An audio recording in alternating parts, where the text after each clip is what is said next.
प्रिय सज्जन मंडली आपण ये छुट्टिया कथाटी मु कही आपण मैंने विचार करिकी देखिए आम छोट बेले श्रावण मासरे कि धर्म पालन कर जाए मुझे जानी ना आम मोर छोट बेले एते धर्म कर्म सब नथिला आज बहुत धर्म तैयारी हो गला विशेष करी आसंता जो श्रावण मास आसूची ना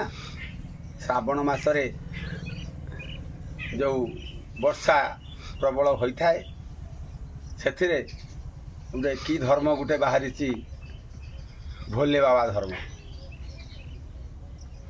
झील कौन पुओ कौन जे कांधरे बाहुकी पकई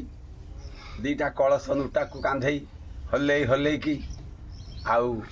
जो पतला पतला लुगा सब पिंधि थे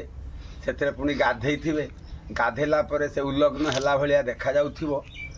ये सब बाउंगी Kandhare पकईकी 5 kilometre 3 kilometre 10 kilometre 50 kilometre बाट पर्यंत चली चली सब जाऊ तार उद्देश्य हूँ धर्म करेंगे किसी निशाड़ी अच्छा निशा खाईदे से बाउंगी नहीं चलती आउ कि लोक गोड़ हाथ बथा हो जाऊ कष्ट हेले भी जाती हेले हम कौन तार भाविकी देख प्रकृतर शिव को आम पाइबा उद्देश्य जो जाऊँगी गोटे पत्थर उपर पानी को आम ढालिबा पत्थर लिंग को धोइबा आम जो क्षेत्र मनासिकी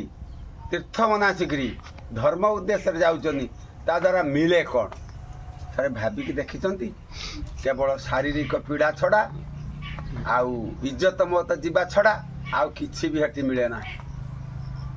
किंतु सतरे आपण मानक पाखरे विचार करिवार शक्ति अच्छी आपण मानक भितरे गोटे श्रेष्ठ शक्ति आत्मशक्ति रही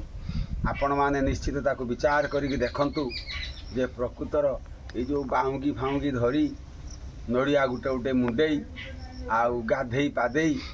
जिमिति भाव आम जाइकी से मंदिर मानक पहुँचुनी से मंदिर भितर अच्छी कौन गोटे लिंग अच्छी पत्थर लिंग अरे लिंग पत्थर रे मंदिर हूँ पत्थर रे तार पाच हूँ पत्थर रे सबू तो पत्थर तेणु से मीराबाई कहले पाथर पूजिले हरि मिले तब हाम पूजे पहाड़ और माला गड़ाले हरि मिले तब हाम पूजे झाड़ यही कथा कौन आपण हृदय भितर पशि पार तेणु एतिकी कहीकि आज रोची सप्रेम जयजी।